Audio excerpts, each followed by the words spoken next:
Good morning, North America. Welcome to Church Talk Radio and all things church transformation. I'm your co-host, Dr. Bill Tenney Britton, in our studio in Columbia, Missouri, the heartland of the U.S. And as usual, I'm joined by my co-host, author and denominational leader, Dr. Kris Tenney Britton, the area minister of the Northeast area of the Christian Church Disciples of Christ of Mid-America. Try and say that 3 times fast.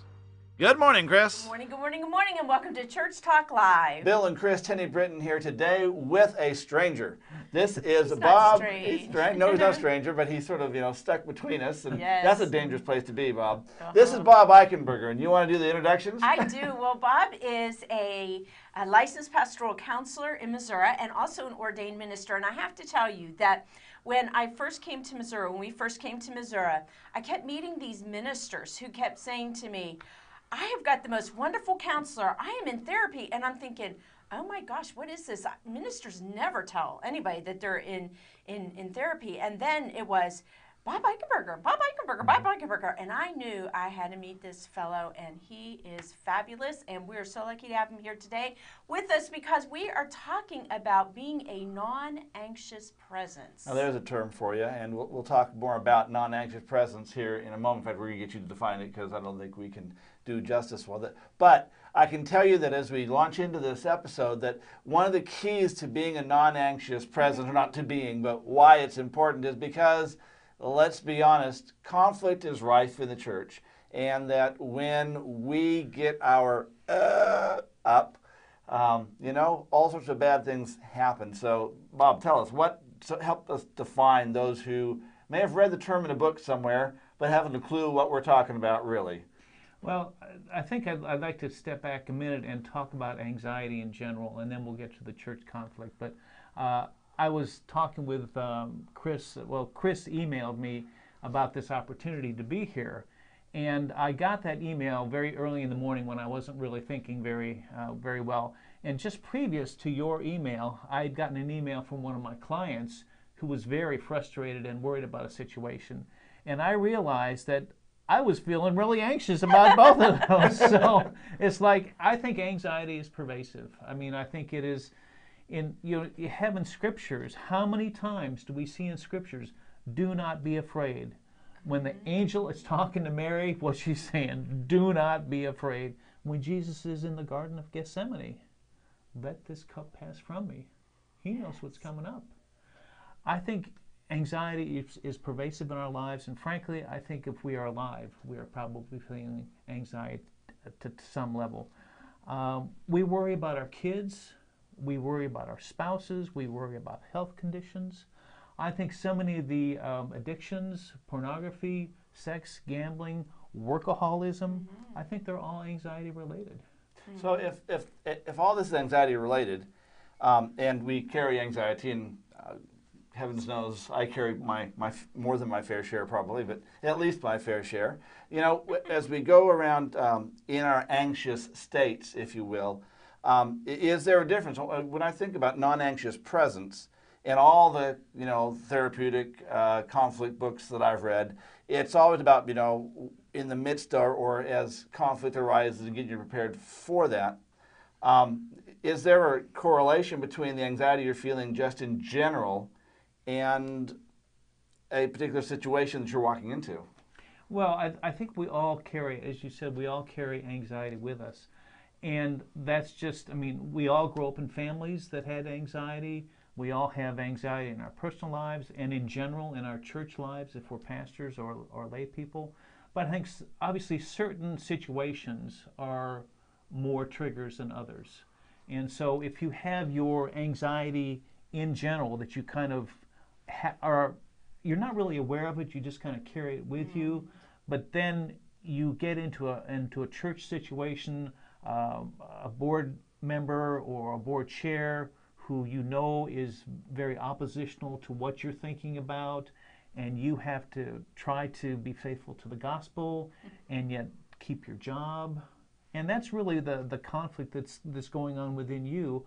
How can I keep my job, be faithful to my vision for this church, and be faithful to the gospel? That's a lot of anxiety. Then if you've had a fight with your spouse before you came, or there is one of your church members who's facing a critical surgery and you've either been to the hospital or you're going to the hospital. All that anxiety just builds up, and that's when we're, I think, most in danger of saying or doing something that is really unhelpful. I mean, you can do a lot of things. I mean, you could get sharp and angry in response, or you could just shut down and disassociate yourself from the meeting, and then you have to live with your guilt about, I should have spoken up, but I was too afraid. But in fact, you were probably paralyzed by your anxiety. Okay, so before we go much further, I was just saying, let's define what a non-anxious presence is. Oh, you have something else. No, I want to kind of ask that question too, but I want to kind of approach from this place is that, so okay, we carry these anxieties, we're anxious beings. I mean, it almost seems like part of human nature. Thank you for saying that. To be human is to be anxious. But then everything is, is telling us you're supposed to be a non-anxious presence. So what does that mean? What is a non-anxious presence when we're all anxious? And how then do we do that? I think it's a figment of your imagination. I do not think. Well, frankly, well, so much for this show. You can't be a non-anxious presence. That's the way it is. I don't think there is such a thing. I mean, I'm almost to the point anymore where I think if you're non-anxious, you're probably dead. Okay, all right. Or in denial. Or in denial, which is a form of deadness to yourself. Oh, yes, true. So, for me, I don't strive anymore to be a non-anxious presence. I strive to be a little less anxious today than I was yesterday. And that seems to be realistic, because when we get those perfectionistic goals, I get anxious about it. I get anxious about being non-anxious, and then I can't do it, and I get even worse. And what I just say right here is we're having fun with this. Right. And this is one of the ways that we all do something about our anxiety. I mean, one of my core scriptures that I think about every day is in Galatians 5 when it talks about the fruits of the Spirit. Yes. And number 3 on the tremendous 9 hit list is peace. And that is the antidote to anxiety. And so when I'm going into a situation and I can feel my anxiety, then I'm being aware and coming back to the place of peace. And what am I so afraid about in the situation? It was interesting when we were doing our sound checks this morning, and I told you, Bill, I need to go check and see if my car is locked.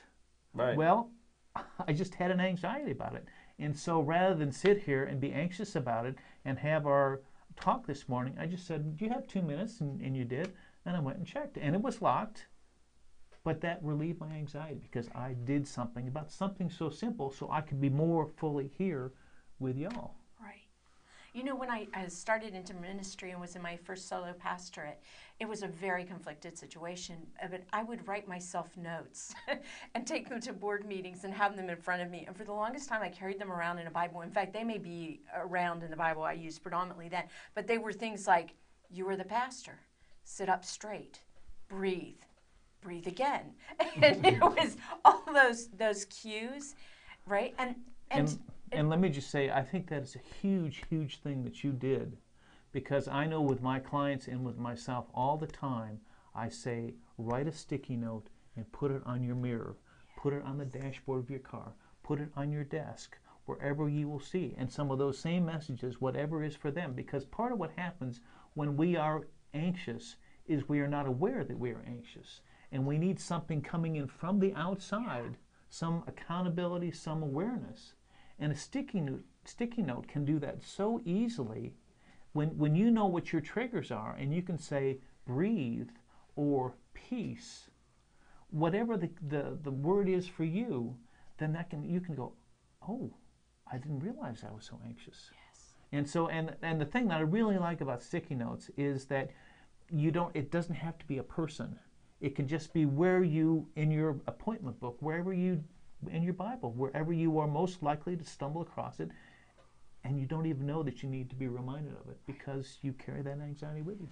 A couple other thoughts. I know we're kind of talking maybe what we usually do at the end here in the middle, That's but okay. One is that I wish I could remember his name and give him credit for this, but he talked about using little dots, you know, those little sticky dots, and putting them in prominent places. So in a pastorate that I had, we just handed out rolls, so these little tiny sticky dots, 5 of them for everybody, and said, now put these in 5 places to help remind you to be who you think God is wanting you to be. And the other piece is in these days of technology, there's an Android app, and perhaps there's one for the iPhone too. Guarantee yeah, it. I'm sure. Called the mindfulness bell. The mindfulness bell, and it goes off every hour, but not on the hour. It's so you can't anticipate it, and it just goes ding. It's this beautiful sound, and I have it set to go from 10 o'clock in the morning, which is usually about the time I get to the office, and it goes through to about 8 o'clock at night. And that bell will go off, and I keep my media on the phone, and it's my reminder to stop, to breathe. Some days it reminds me, okay, monitor where you are, and but it's that breathing, sitting up straight again, and then being able to move on through. Centering. It is centering. It is Right. exactly what it is centering, and it has made the biggest difference in my life over these last 6 months or so Well, that I've been using it. I think all those wonderful. are It's great. really cool. Those are great cures. But before we get to the cure, let's talk about. Oh, Rick, I Yeah, thought really. we were having fun with the Come cue. on. Well, I mean, how do we become Keep us on aware of track. can we be aware of our angst? I mean, our anxiety when it's building up. What are some of the signs? Because I know, especially for guys, and I can't speak for gals, I really can't. But Thank I know goodness. for guys that there's in our culture very often there's this pit of sometimes it's rage, sometimes just it's milder, maybe anger, but certainly anxiety. We carry a lot of anxiety with us just naturally that we keep stuffed down nicely, most of the time. And but how can we tell when it's starting to seep out, or when that ball, if you will, or whatever, is expanding into an unhelpful place? Although I know having the presence of the ball at all is an unhelpful thing, but let's just name it for what it is. Most of us carry it. Right. Well, I think there are lots of physiological signs. I mean, what you're talking about is you're not aware cognitively. Right. So then there has to be some kind of physiological manifestation. I know that for me, I feel my shoulders tensing up. I think for some people, they start breathing more shallow, and that's where you're talking about breathing from the diaphragm. I think it can be an upset stomach. It just depends upon where you carry. Some people, it can be a headache. It just depends upon where. And I guess what I'd say is that we all need to be committed to be aware of the anxiety in our lives and how it manifests. And it's very unique for each one of us.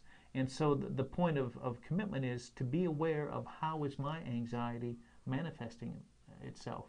And I think the other thing I'd say with regard to that is the importance of having a loved one. It could be a spouse, a child, a parent.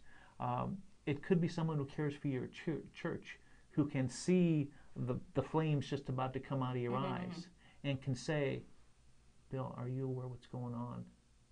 And then that's all that's said about it, but that's that awareness that you can become, I did feel that because I just started to have a little bit of a headache. So when you have a loved one, someone who cares about you, sometimes they can give you feedback about your shoulders or whatever it is.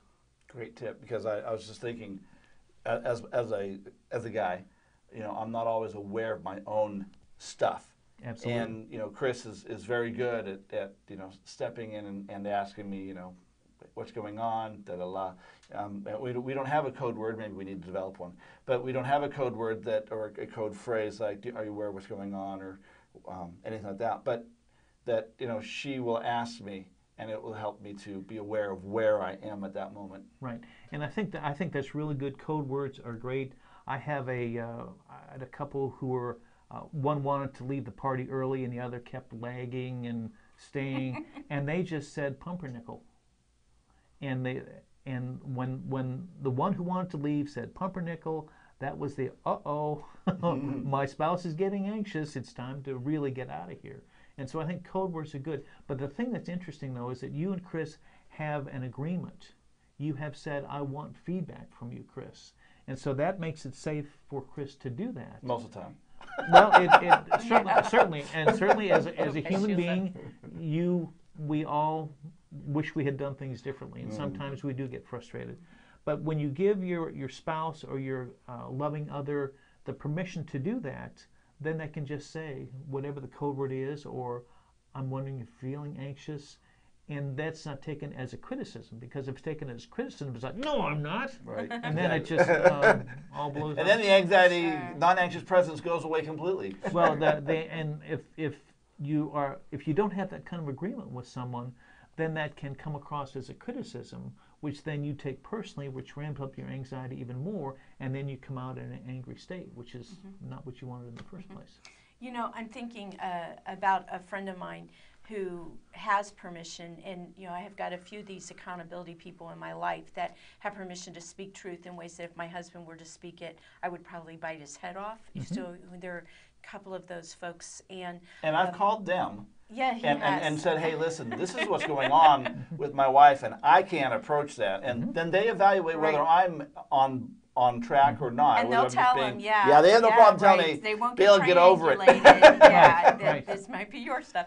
But Right. this one, in one case, when I get real anxious, I talk fast to begin with. When I'm excited, I talk fast. But when I'm like beyond excited, I just go blah, blah, blah, off the wall. And this one before... We've never noticed that in the show. No, you haven't. This one who, before he really had that permission, we were kind of growing into that, and he's a counselor.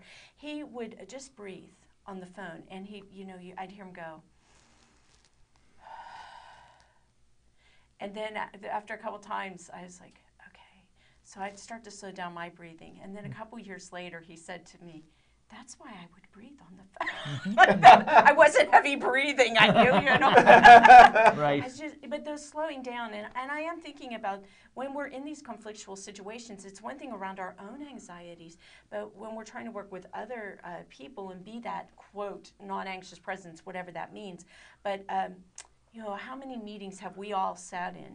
Probably thousands between us all, where it just is escalating, and you wonder, okay, what role do I have in this this meeting? How our own stuff is starting to go, and often we can be conscious of, oh my gosh, if I speak up, if I do something, I'm going to escalate this even more. I'm a big advocate for having a prayer in a meeting, that there's one person who just holds the room in prayer during those meetings. But and is that symbolized too? Because I'm trying to put myself in that situation, and knowing that Sally is holding us all in prayer, but I could forget that in my anxiety. And I was thinking maybe if she had a candle in front of her as the designated prayer person, that might get my attention, my awareness. Yeah, definitely. And to say, this is our prayer. In churches, some of our churches, we have elders, or these different places, call them different, or different denominations, different churches. It may be a deacon, but the spiritual leader, not the pastor in this case, the spiritual leader who's there, and that they have permission even to call a meeting and say, okay, let's all take a moment, and they might lead in time of silence. They might lead in breathing. They might call them back to a scripture. Maybe start with the passage, set the meeting in that, but to bring that back. In the Northwest region, the Christian Church Disciples of Christ, a number of years ago, they instituted regional elders. And I remember I was working for the region then, and the regional elders were coming to the meetings, and they were saying, we're not sure what we do, but we're all going to figure it out together. And one of the pieces that they took on was they would interrupt when there was confusion or whatever, conflict. But then at the end of the meeting, they would give a spiritual reading and try to speak as to where they saw God showing up in the meeting. And so as that went along, it became a norm for those meetings. And we've tried to copy that in different ways along the way since then. It was really powerful. I think you hit on a place there, because I was thinking as the regional elders are coming, their role is not to do, but to be. And when that is clear for them, they can monitor the affective level rather than the content.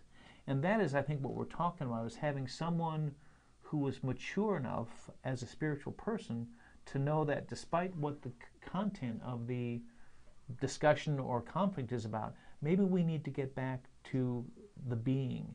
And the being, the affective state, is frustration, And usually poor decisions are made in frustration. But that person has to be accepted and recognized by the council, the board, whomever it is, and given the authority to interrupt the pastor or whomever to say, I think we need to take a breather here. And I do mean a breather, and then whatever they have been trained to do to de-escalate the tension.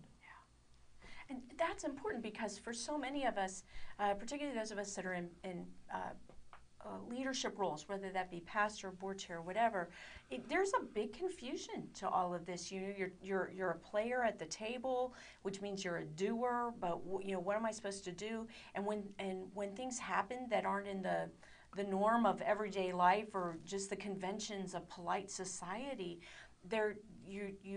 you're sitting there going, oh my gosh, what do I do about this? Do I have authority to do this? Do I not? So those roles, and that role confusion really adds to these anxieties that we carry. So then to be able to get clear. Well, and I think that would be the point of having some kind of a training. Yeah.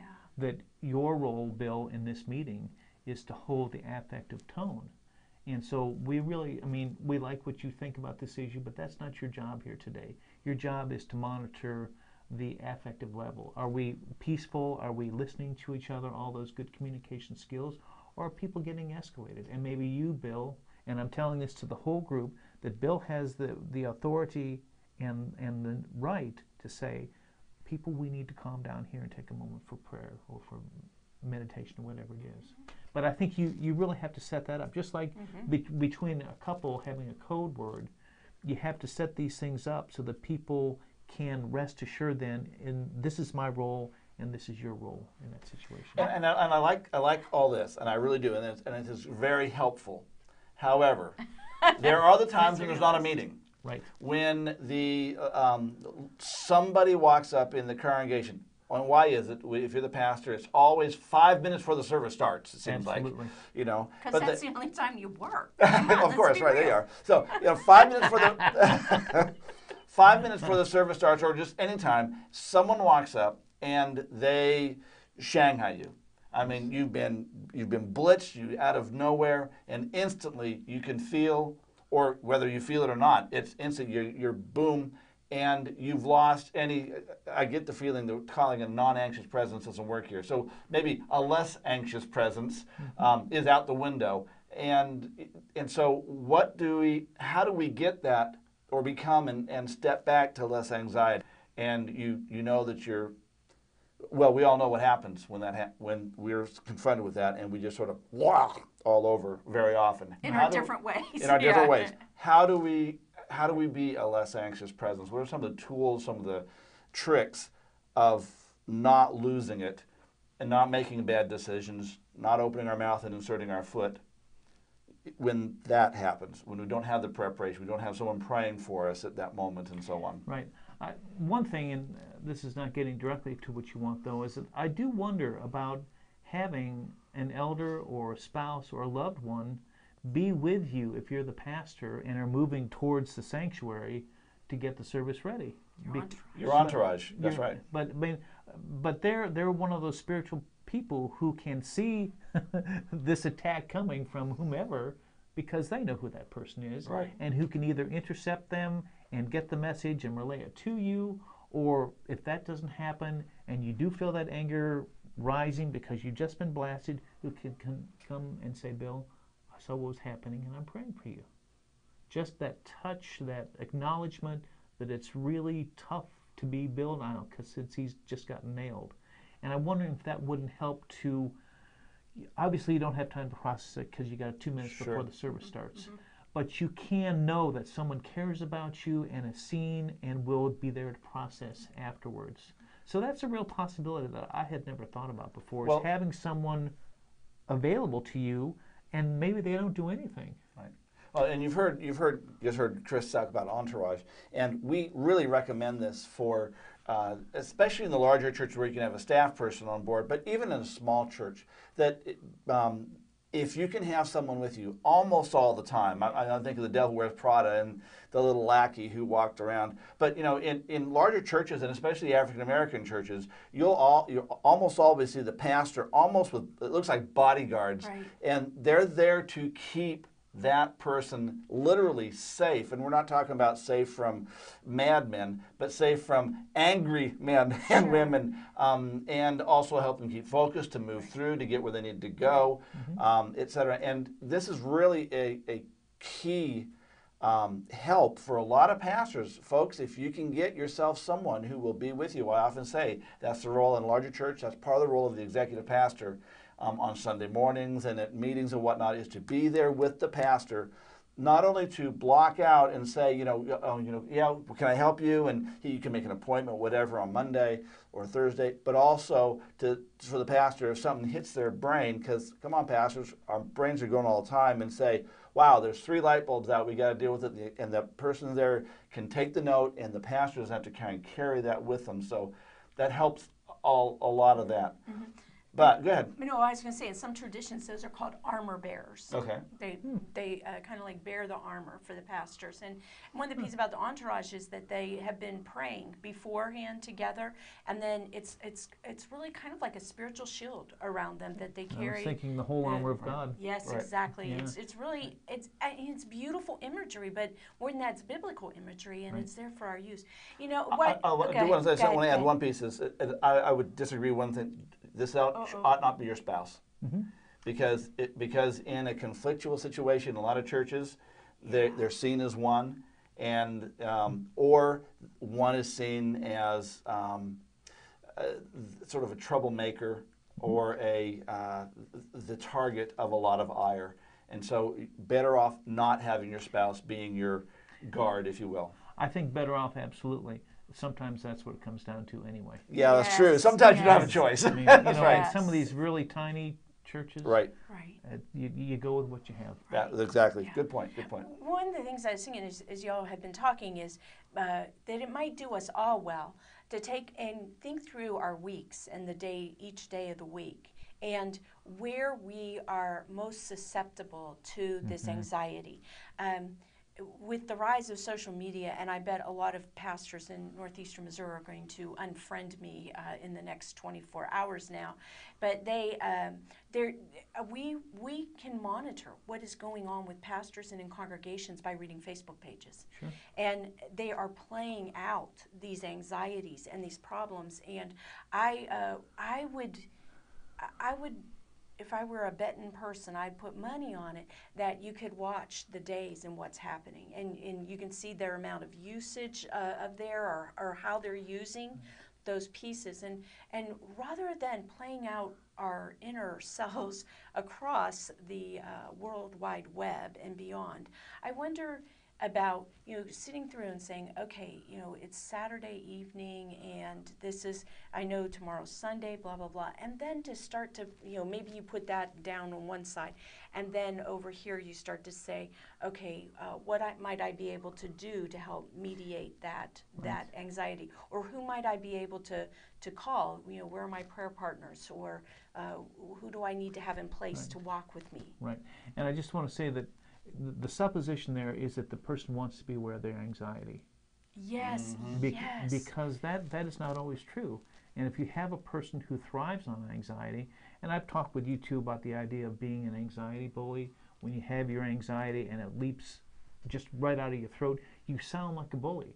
And sad to say, but pastors and people in general, sometimes that is the role that they either enjoy or that they are so used to doing that that's how they operate. And they really don't want to be aware of who they are.